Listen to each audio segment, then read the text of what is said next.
Ha desaparecido su gato. Ha estado lloviendo toda la semana y su coche no arranca. Alguien le pregunta cómo está y usted contesta: estoy muy deprimida, tengo un día de perros. Pero de hecho, ningún experto llamaría depresión a eso. Porque si el gato regresa, sale el sol y su coche arranca, su estado de ánimo mejorará. Mientras que si tiene depresión clínica, se necesita algo más de un día con sol para corregir las cosas que se han torcido en su mente.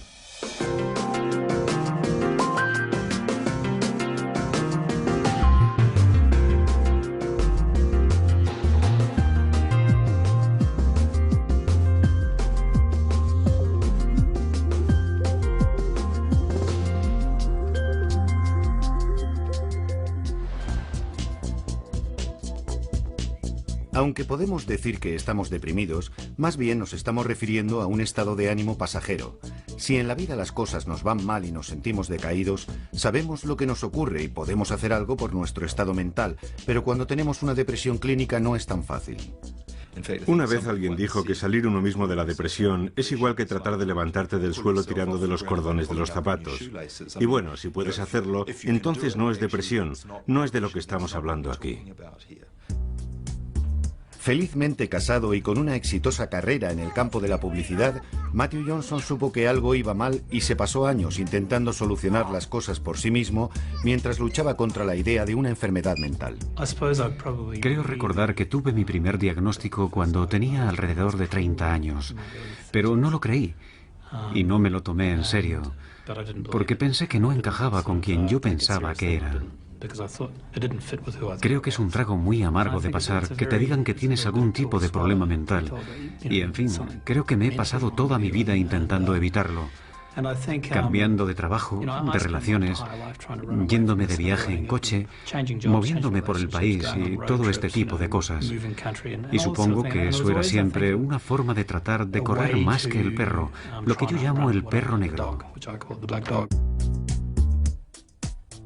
El perro negro, como Matthew describe su depresión en un libro que ha publicado recientemente, fue un gran paso para un ejecutivo publicitario de gran éxito. La publicidad tiene la finalidad de hacer que las cosas parezcan maravillosas, que todo brille, que sea todo sugerente, y creo que la depresión es todo lo contrario a eso. Me imagino que al escribir este libro, en parte, es como si cometiera una especie de harakiri profesional, o como se quiera llamar.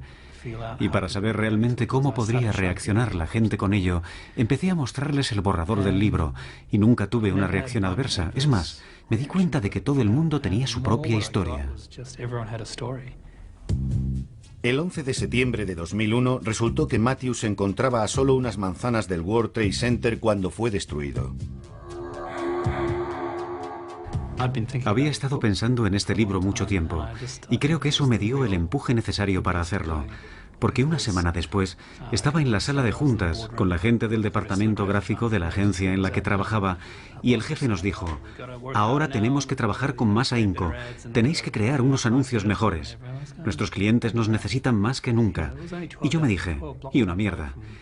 Eso ocurrió a solo 12 bloques de donde estaba nuestra agencia. Estuvo ardiendo durante 3 meses. Podíamos verlo desde las ventanas y ese fue el momento clave para mí. A Matthew ya no le preocupa cómo pueda reaccionar la gente con su libro.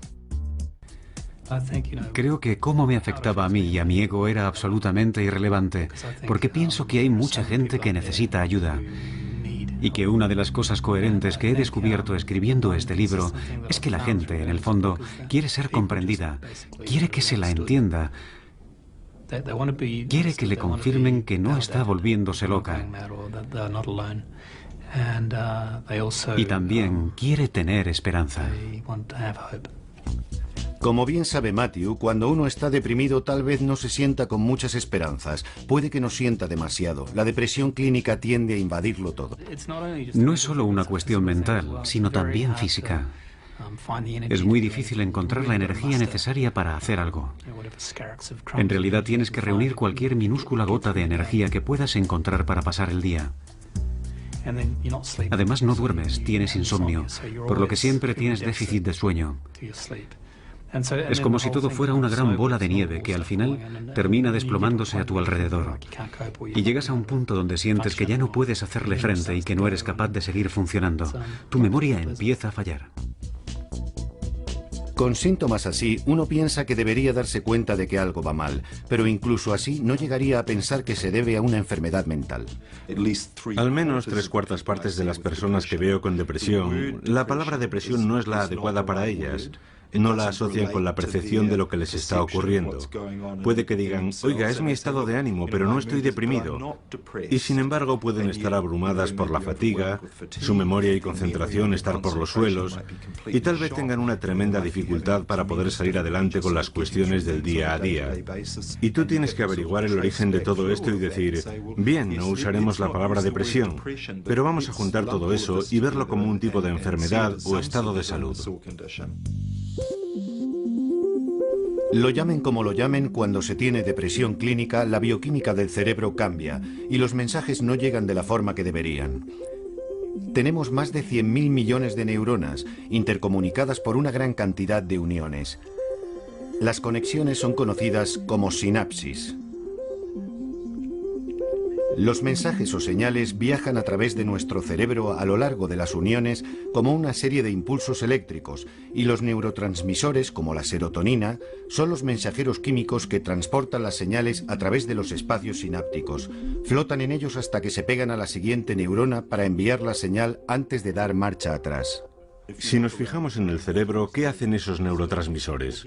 Pues están aquí, en el centro del sueño, y aquí en una parte del cerebro donde normalmente controlan el nivel de ansiedad, y en esta otra parte que está relacionada con el estado de ánimo, el apetito y el impulso sexual.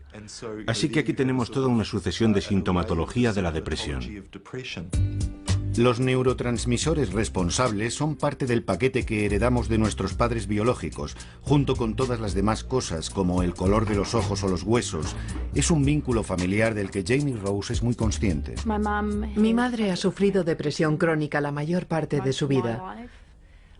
Los primeros recuerdos que tengo de ella es de estar enferma. Yo tendría posiblemente 8 o 9 años. Volvía a casa después del colegio por la tarde y ahí estaba mi madre en la cama y con la bata puesta, con una mirada vaga y vacía y con los ojos sin vida. Después de esa experiencia de primera mano, a Jamie todavía le costó unos años darse cuenta de que ella también tenía problemas. Mi primera depresión aguda empezó a los 18 o 19 años, pero creo que lo más seguro es que empezara siendo mucho más joven, quizá a los 15 o 16, y no era consciente. Una de las cosas más difíciles de entender sobre la depresión clínica es cómo puede estar uno profundamente deprimido y no darse cuenta de ello, pero para mucha gente es justo lo que ocurre. Estamos hablando de un proceso que con frecuencia en la enfermedad de la depresión llega de forma tan traicionera que la persona que la sufre generalmente no se percata de ello. En fin, estamos hablando de algo que va desarrollándose durante meses. Y naturalmente la gente lo que hace es utilizar más a fondo su habilidad para enfrentarse a ello e intentar superarlo. Digamos que juntándolo todo para seguir adelante. Y de hecho, cuanto más desarrollada tenga esa habilidad, al final se va a meter en más problemas antes de que nadie reconozca lo que está ocurriendo, y menos ellos. A los 18 años, después de un año en el extranjero, Jamie consiguió su trabajo soñado en IT. Conseguí un empleo de un perfil alto para mi edad, trabajando para una gran empresa en Auckland que suponía unas oportunidades fantásticas. Pero luego me encontré con que me hundía en un profundo pozo y me desesperé al no poder salir de él. Iba al trabajo y no rendía. Me quedaba sentada contemplando el ordenador diciéndome, ¿qué hago aquí? Me ausentaba mucho de mi puesto. Siempre trataba de encontrar otras cosas que hacer, pero es que no podía hacer nada ni concentrarme. Pasaba un montón de tiempo en el lavabo de señoras preguntándome, Dios mío, ¿qué me pasa? El momento decisivo le llegó a Jamie cuando le mandaron un aviso por escrito. Entonces supe que había tocado fondo, porque yo soy una persona muy profesional. Soy tan perfeccionista que cuando recibí el aviso me dije, ¿qué está pasando aquí? Y entonces supe que no podía continuar así. Acudí al médico y me recetó antidepresivos. Dejé mi trabajo y me cogí unos meses libres. En ese momento los síntomas de Jamie eran los típicos de la depresión. No podía levantarme de la cama. Estaba durmiendo a todas horas y cuando me levantaba estaba atontada. Tenía que regresar a la cama porque no podía hacer nada. Estaba de mal humor, irritable y sufría cansancio crónico. No podía quitármelo de encima. Nunca he tenido pensamientos suicidas, pero tienes un sentimiento constante de baja estima. No valgo para nada, no soy digna de nadie, estoy gorda, soy fea, soy repulsiva. ¿Cómo va a ser alguien amigo mío? ¿Cómo podría amarme alguien? Y como tenía esa mentalidad, no me apetecía levantarme de la cama, así que me quedaba en ella casi todo el día. Aunque ella no se diera cuenta, el historial familiar de depresión crónica de Jamie favorecía que ella también lo sufriera. Me entristece decirlo, pero creo que la medicina general tardó 15 años en ocuparse de ello. Imagino a miles de personas sufriendo depresión antes de que se les cayera la venda de los ojos y se percataran de que existe un vínculo genético muy poderoso en esta enfermedad.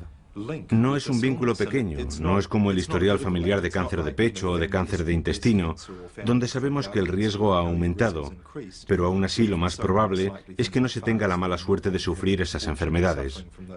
Me he dado cuenta de que si alguien tiene un familiar directo que sufre depresión, debo asumir que esa persona sufrirá depresión hasta que se demuestre lo contrario. El vínculo entre depresión y herencia genética se ha investigado bajo microscopio en la Universidad de Otago y acaban de descubrir una relación entre depresión y un gen en particular. El gen promotor transportador de la serotonina es responsable del movimiento de la serotonina en el cerebro, para resumirlo. Y algunas personas tienen un tipo de gen muy efectivo, una versión alargada o versión Rolls-Royce, y otras tienen un tipo de gen menos efectivo y que es conocido como la versión vulnerable, la versión corta del gen. Así que algunas personas, en el caso de experimentar en la vida mucho estrés y dificultad, y que poseen la versión alargada del gen, no sucumben. No desarrollan la depresión o empiezan a pensar en infligirse daño a sí mismas o en suicidarse, mientras que otras, con una versión menos efectiva, sucumbirán mucho más rápido. Por supuesto, eso no es tan simple. Los mismos genes son solo una parte de la historia. Se ven informes sobre el gen de la depresión o el gen de la violencia, y de hecho eso es una tontería. Los genes solo operan en el contexto de ciertos acontecimientos ambientales. Por lo que el tipo de genes que tenemos determina la respuesta de nuestro cuerpo a las cosas que le ocurren. Pero hasta que nos pica un mosquito que transporta la malaria, no sabemos qué versión del gen de la malaria tenemos, o si sufriremos la enfermedad o no. Igual que como muchas otras partes de nuestra salud. Si comemos mucha comida con grasa nos puede causar un problema, pero tal vez no. Todos conocemos a algunas personas que comen dietas altas en grasas, pero no tienen el colesterol alto, y eso se debe a las diferencias en la estructura genética. Lo mismo ocurre con la depresión. Cojamos a 10 personas, todas tienen mucho estrés, con 3 o más episodios desagradables y estresantes. Tal vez hayan perdido su trabajo, quizá tengan algún problema de incapacidad física, alguna relación con malos tratos, pueden haber terminado una relación o tal vez no puedan pagar las facturas, ese tipo de zozobras de la vida. Si supiéramos qué versión del gen transportador de serotonina tienen esas personas, sabríamos que las que tienen la versión del gen protector, solo una de esas 10 personas desarrollará la depresión, mientras que si tienen la versión del gen vulnerable, serían 4 de esas 10. Y lo que este ejemplo también muestra es que habrá 6 personas que no la desarrollarán, lo cual nos indica que tenemos mucho más que aprender sobre la depresión. Así que no salgan corriendo para comprobar qué tipo de genes tienen. Es mucho más complejo que un gen y una hamburguesa. Pero lo que sí sabemos con esta investigación es que el que desarrollemos depresión o no, no depende de nuestra fuerza de voluntad. Algunas personas todavía tienen la creencia de que admitir esos problemas es un signo de debilidad, lo que es una bobada. Es un pensamiento muy tonto. Todas las personas varían en lo referente a su vulnerabilidad y resistencia a los diferentes tipos de acontecimientos de la vida. Y eso es algo estupendo. Esa diversidad, porque si uno se enfrenta a la depresión, la buena noticia es que existen tratamientos efectivos. Por favor, hay que aprovecharse de los tratamientos. ¿Por qué aguantar el sufrimiento? No hace falta. El problema con la depresión clínica es que no es como el sarampión o las paperas, que lo tienes o no lo tienes. La depresión funciona de forma continuada, al igual que su necesidad de tratamiento. Es más parecido al tratamiento para la presión arterial. El que se necesite o no dependerá de la gravedad de los síntomas y del grado en que afecta a la vida cotidiana. Y si se necesita tratamiento, la medicación puede jugar un papel importante en la recuperación, pero parece que hay una creencia persistente de que la gente toma pastillas con demasiada facilidad. Tal vez haya algunas personas que acuden a un psiquiatra, pero a mí me impresiona más la gran cantidad que sigue adelante durante meses o años, aparentando que no les pasa nada, hasta que llegan a un punto en el que dicen, algo marcha mal, necesito tratamiento.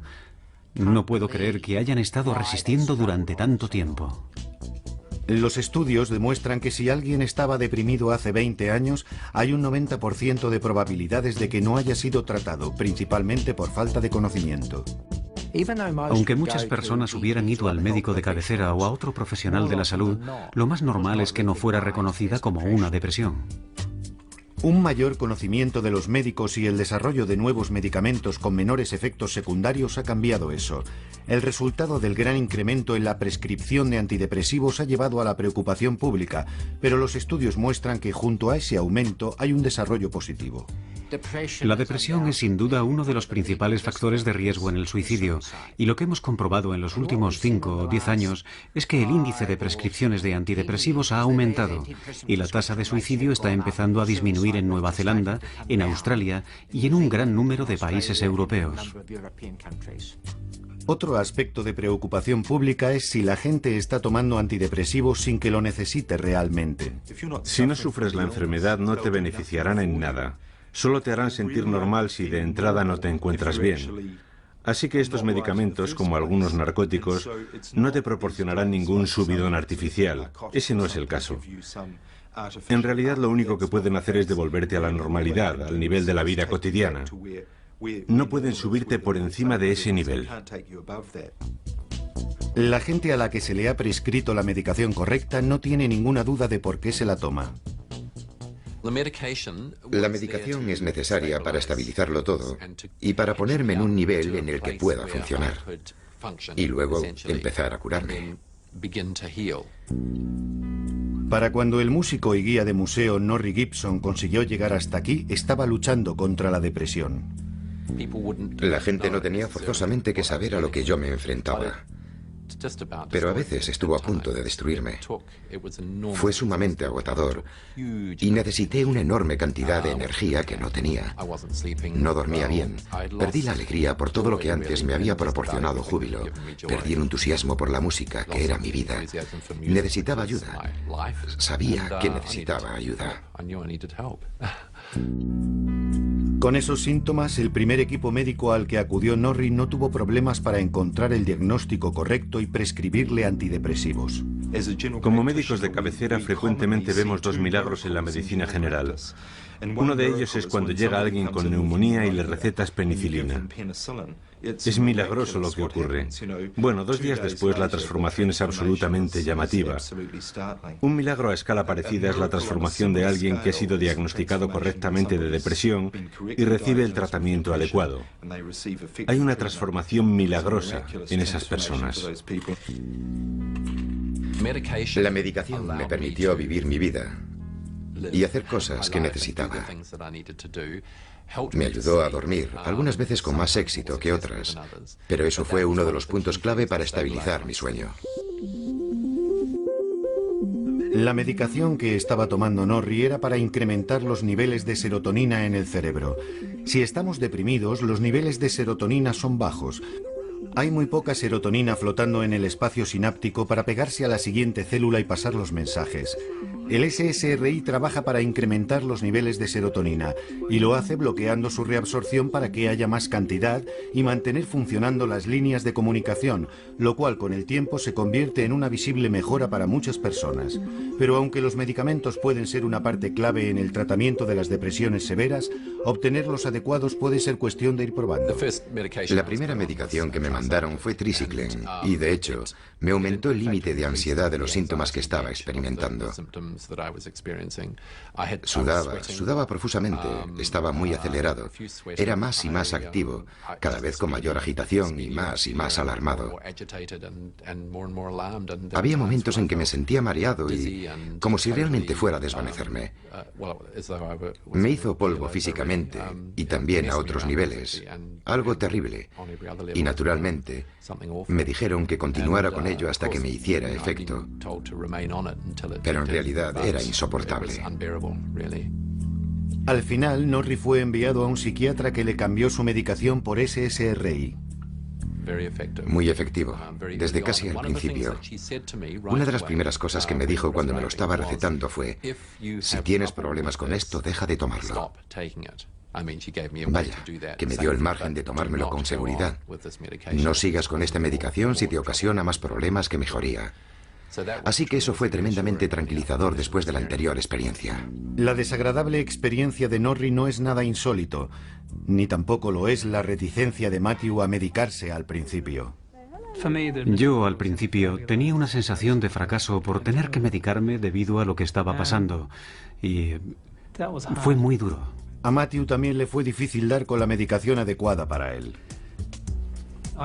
De hecho, terminaron dándome un anticompulsivo, que no estaba prescrito como un antidepresivo, pero los psiquiatras habían descubierto que los anticompulsivos parecían funcionar en personas que no respondían bien al SSRI, y en realidad me fue bien durante un tiempo. Aquello me funcionó. Yo pasaba por unas etapas muy críticas, y digamos que aquello me nivelaba. Pero sí, tuve algunas experiencias horribles con algunos medicamentos. Encontrar el medicamento adecuado y la dosis correcta para llegar a una recuperación total lleva su tiempo, pero vale la pena perseverar. Estar un poco mejor no es suficiente. El objetivo es llegar a sentirse de nuevo como era uno antes. Y si el segundo medicamento no funciona, se necesitará un tercer antidepresivo o buscar una combinación de tratamientos que sea efectiva. El primer paso hacia cualquier tratamiento, si se tiene una depresión clínica, es ante todo averiguar qué es lo que va mal. Pero Louise Windelborn no tenía ni idea de lo que le ocurría. Tenía depresión clínica y no lo sabía. Ni siquiera sabía que estaba deprimida. Lo que me pasaba es que tenía unos pensamientos negativos rondándome la cabeza y mucha gente me decía: oye Luis, tienes que pensar positivamente. Y yo intentaba ser positiva, lo intentaba con todas mis fuerzas y solo sentía que fracasaba porque no podía cambiar mi forma de pensar. En el caso de Louise, su depresión no fue reconocida durante años debido a que se ocultaba tras su adicción al alcohol. La depresión clínica puede destruir carreras, romper familias e incluso ser una amenaza para la propia vida. Pero una vez dictaminada y tratada, hay un índice del 80% de curación. El problema con Louise era que pensaba que su único inconveniente era su dependencia del alcohol, algo que provenía de su primer trago siendo adolescente. Desde luego es bastante memorable porque recuerdo que me sentía muy popular, segura y estupendamente. Y fue esa diferencia lo que me hizo convertirme en adicta y dependiente. Como Louise, muchas personas tratan de automedicarse para la ansiedad y la depresión con el alcohol. Todavía me acuerdo cómo me sentía. Tomarme una copa funcionaba, relajaba mi cuerpo. Y claro, una vez que estaba sobria, tenía que enfrentarme a mi estómago revuelto de ansiedad. Y eso era duro. Pero al final el alcohol tampoco me lo solucionaba y dejé de trabajar. Para algunas personas, si no estás deprimido clínicamente, puede ser el mismo alcohol el que provoque esos problemas. No hay duda de que para algunas personas abusar del alcohol les puede producir toda la gama de síntomas depresivos. En esos casos, si dejan de beber durante más de 2 semanas, muchos de estos síntomas depresivos desaparecerán. Pero si estás clínicamente deprimido, dejar de beber no es suficiente, y para los que lo han intentado y no han conseguido dejar la bebida, un tratamiento antidepresivo les cambia totalmente las cosas. He tenido un cierto número de casos que he tratado con antidepresivos. Y cuando su estado de ánimo ha mejorado, a pesar de la bebida, han sido capaces de dejar de beber justamente porque su estado de ánimo era óptimo. Louise dejó de beber cuando se quedó embarazada, pero los pensamientos de autolesionarse no desaparecieron. Luego, después de una tremenda borrachera, intentó suicidarse. Louise dejó de beber, envió a su hijo a vivir con su padre, emprendió un programa de 12 etapas y esperó que su vida mejorara. Cuando dejé de beber esperaba recuperarme rápidamente. Pensaba que mi vida mejoraría y que me sentiría feliz, pero eso no fue así. Pasaron años sin que ocurriera eso. Al final fue el padrino de su programa el que insistió para que Louise acudiera a un psiquiatra. No podía dejar de llorar. Y me dijo, bueno, ¿cómo se encuentra? Y yo le contesté, muy bien, no pasa nada. Claro, obviamente no era así. Me dio a rellenar un formulario y me dijo, mire, si se deja guiar, la medicación probablemente le ayudará mucho. Y yo acepté, sin ganas. Además de estar decidida a tomar la medicación, Louise se dio cuenta de algo importante. Descubrí que en realidad tenía depresión, que tenía una ansiedad grave, que tenía ataques de pánico, y no importaba cómo se habían producido, sino que los estaba teniendo. En realidad, Louise no quería tomar medicamentos al principio y tardó un tiempo en darse cuenta de la diferencia que suponía tomarlos. No fue un arrebato repentino de me siento mejor y todo es maravilloso. Todo fue muy gradual.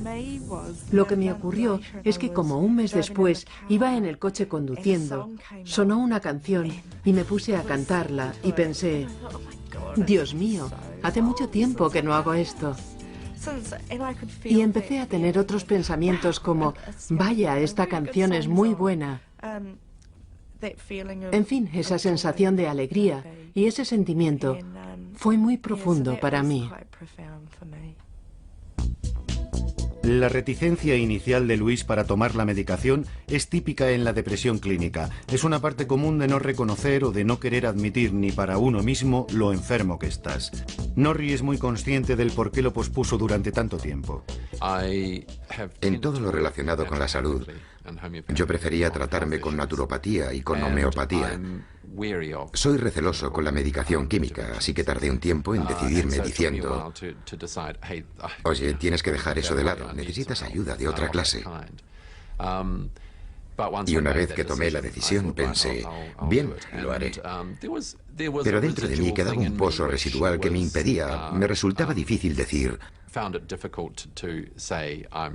estoy ante un asunto de salud mental grave y necesito medicación. En fin, creo que eso es un gran paso para cualquiera. Cuando a Norrie le prescribieron la medicación, estaba ya muy hundido en la depresión continua. Mi sistema nervioso se colapsó totalmente, por lo que llegué a pensar que una definición bastante precisa era la de una crisis nerviosa.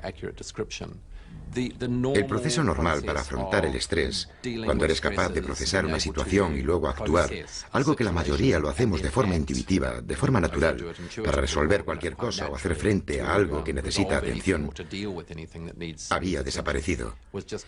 Era como si los mensajes estuvieran todos mezclados. En realidad era demasiado enfrentarse física, mental y emocionalmente a ello. Por ejemplo, vas un día a un supermercado, das vueltas por el interior y tal vez te pasas 40 minutos allí para irte sin haber comprado ni una sola cosa porque no has podido tomar una decisión. No podía actuar, realmente no podía hacer nada. Y esa es la sensación de que todo va mal. Aparte del tipo de síntomas de los que habla Norrie, la sensación de un cansancio extremo es algo muy común. Te los puedes encontrar andando a primeras horas de la mañana. Esto es algo muy característico en el desequilibrio bioquímico o psicológico del cerebro que forma parte de su estado. Parece que interfiere con la fisiología normal del sueño, pero al contrario del estrés, donde parece que tienes problemas para dormir, con la depresión te despiertas a altas horas de la madrugada. Y no hay demasiadas cosas que te produzcan eso, por lo que aunque tu estado de ánimo esté bien y no te sientas deprimido ni nada de eso, si tienes ese síntoma, entonces tienes que estudiar detenidamente todas las demás posibles manifestaciones. Y puede que tal vez los niveles de ansiedad hayan aumentado, o quizá haya habido una inexplicable ausencia de alegría en tu vida. Muchas de estas manifestaciones encuentran su expresión en el libro de Matthew. Y también habla sobre cómo ver el mundo a través de las lentes de la depresión. Parece que siempre tenemos un enfoque un poco negativo de las cosas. Y lo que más me preocupa es la pérdida de alegría. Yo creo que hay dicha en todas las cosas. La hay en una relación, la hay en lo que uno hace. La vida es alegría. La incapacidad para sentir algo llevó finalmente a Matthew a admitir que tenía un grave problema. Sabía que no podía continuar viviendo así, negándolo. Creo que me hubiera quitado la vida o habría sufrido un hundimiento total. Y creo que llegué a un punto en el que debía decidir qué hacer con mi vida y saber qué era lo más importante: salvar las apariencias o intentar realmente vivir lo más feliz posible. Una vez que admitió su depresión, Matthew estaba destinado a recuperarse, pero era tan reticente a la psicoterapia como lo había sido a la medicación. De hecho, recuerdo que antes de ir a ver al terapeuta tenía pavor. Pensaba, Dios, soy un perdedor. ¿A dónde ha ido a parar mi vida? Pero cuando ya estaba en el periodo de recuperación, fue algo estupendo. Era lo que verdaderamente había estado esperando, porque me sentía libre y podía decir todo lo que quería, y creo que eso es muy beneficioso. Cada vez hay más estudios que demuestran que algunos tratamientos psicológicos pueden ser tan beneficiosos como la medicación. Es evidente que en la depresión está implicado algo más que los niveles de serotonina. Ahora entendemos que hay ciertos circuitos en el cerebro que están implicados y que funcionan mal cuando las personas están deprimidas. Así que la cuestión central del tratamiento por depresión es cómo hacer que los circuitos funcionen de nuevo. Y la medicación no es la única opción.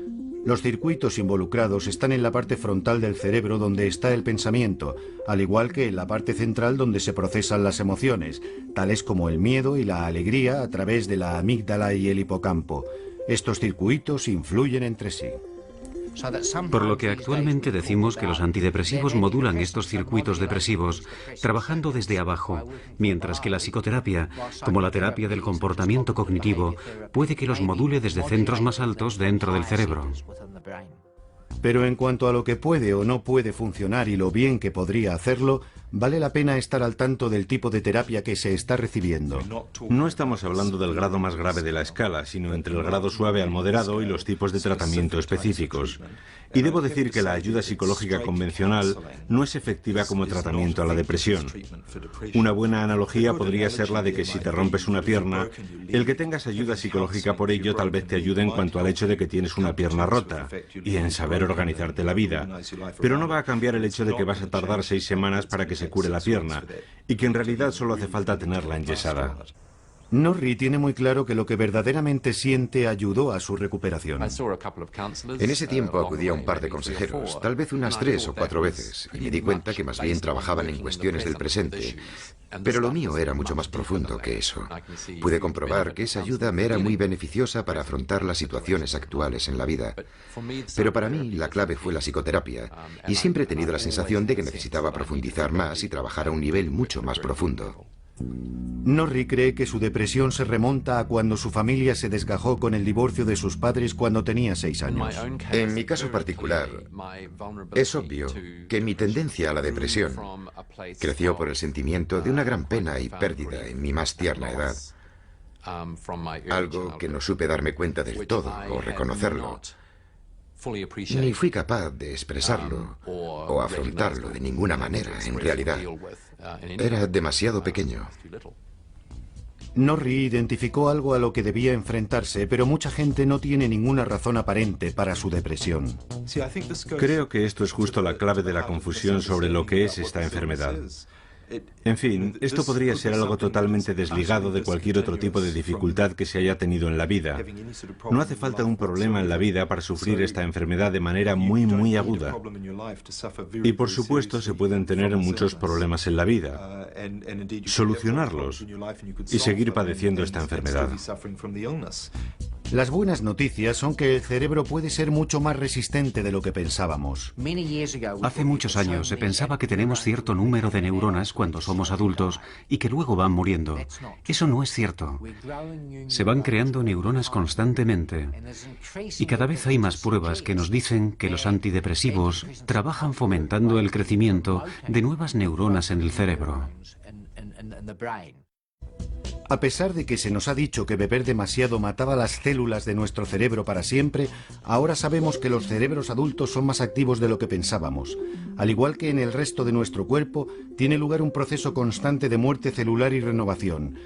Pero cuando estamos un tiempo deprimidos, se renuevan menos cantidad de células cerebrales y las conexiones disminuyen. Es como si nuestro cerebro empezara a desconectarse. Los antidepresivos parece que favorecen que las conexiones vuelvan a conectarse. Otras cosas como el ejercicio y la dieta también parece que ayudan. Creo que en el contexto de la depresión clínica aguda, todas esas cosas nunca serán suficientes. Pero en algunas ocasiones sí pueden serlo justo para alterar ese equilibrio e influir en lo que sienten esas personas.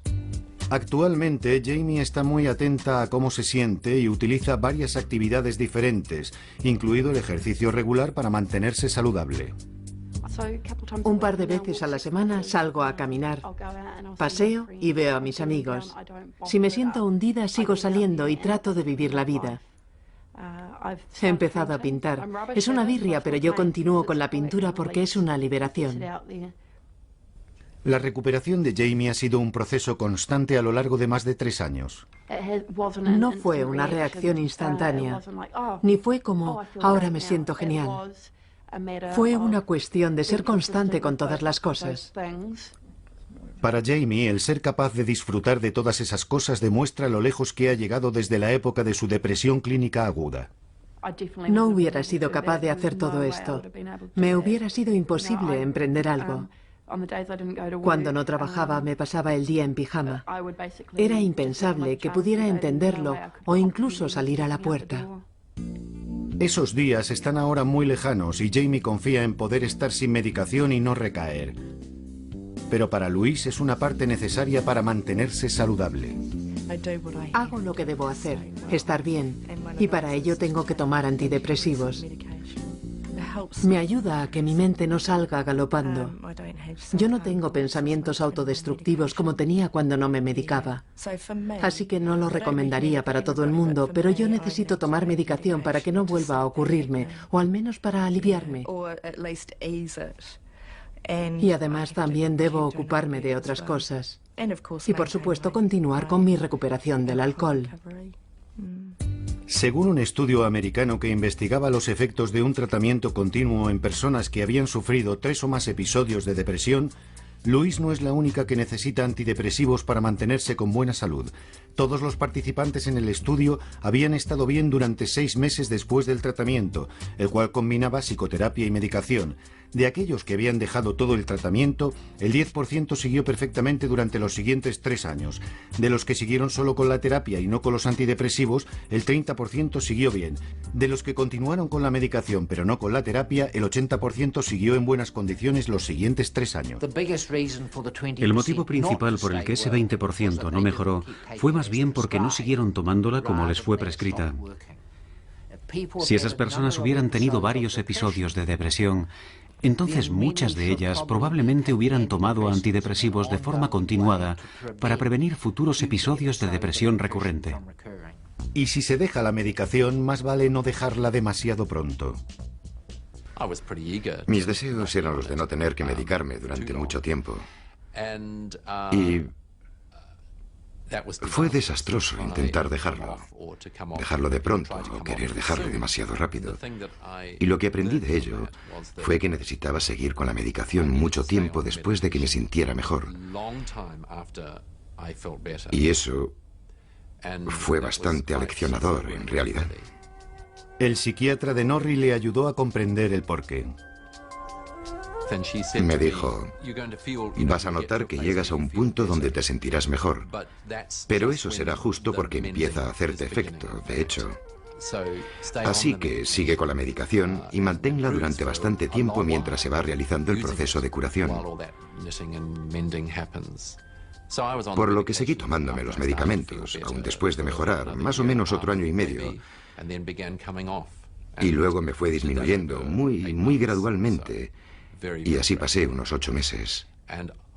He oído incontables historias de gente que lo ha dejado demasiado pronto y ha vuelto de nuevo, como al principio. Se mire como se mire, dejar de tomar los medicamentos demasiado pronto puede inhabilitar su propósito. Es parecido a recargar una batería descargada. Si pones a cargar la batería solo unas pocas horas, a la primera mañana fría el coche se quedará de nuevo sin batería. Y es lo que ocurre con los antidepresivos cuando no se toman durante el tiempo necesario para que el cerebro pueda volver a establecer un modelo normal. De acuerdo con la investigación, merece la pena tomarse el tiempo necesario para volver a la normalidad, porque una de las cosas que predice con más coherencia es si vas o no a volver a tener depresión y si estás totalmente recuperado desde la primera vez. Las personas que consiguen recuperarse del todo es más que probable que continúen bien, mientras que el más mínimo y ligero síntoma residual de depresión predice muy claramente que es muy posible que la depresión vuelva a resurgir. Pero tal vez se necesite más de un tipo de tratamiento y mucha perseverancia para conseguir la recuperación total. No hay que aceptar solo ponerse bien a medias. Si se toman antidepresivos y se está un poco mejor, pero no totalmente curado, hay que anticiparse y decirle al médico que nos atiende: no, aunque estoy mejor de lo que estaba, no lo estoy del todo. Las personas que asisten a psicoterapia por depresión tardan menos de un año, tal vez 2 o 3 meses, pero si no encuentran un beneficio real en 2 o 3 meses de terapia, tendrían que preguntarse si esa terapia es realmente para ellos. Si no, deberían probar con antidepresivos, o si no, deberían intentar otro tipo de terapia. No se conformen con "eso tarda un año en que funcione". Luis también piensa que es importante encontrar el profesional adecuado que te trate. He tenido experiencias sumamente negativas que contribuyeron a que mi estado empeorara. Si no te sientes mejor después de que te trate alguien o después de un tiempo prudencial, cuando ves que todavía te sientes peor, entonces inténtalo con otros profesionales.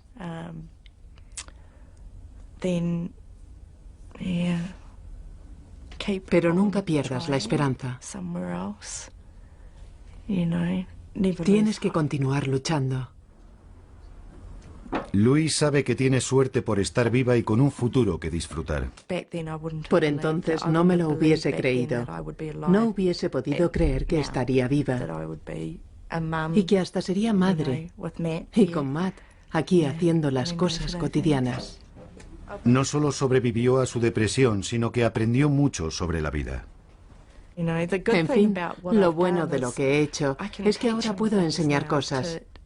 Cómo enfrentarse a los problemas de la vida, mientras que antes no hubiera tenido ni idea.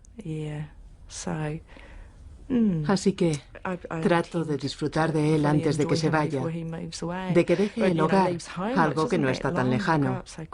Crecen demasiado deprisa, pero ahora tengo otras posibilidades, aunque no sé lo que me deparará el futuro. Aunque en su futuro puede que todavía exista depresión, Matthew sabe ahora que puede vivir con ella. Alguien dijo: lo más importante es recordar que no importa lo mal que se pongan las cosas si se toman las medidas correctas. Las sombras del perro negro pueden desaparecer y lo harán. Y creo que en realidad los malos tiempos son como las tormentas. Llegan y hacen daño y causarán todos los estragos que puedan.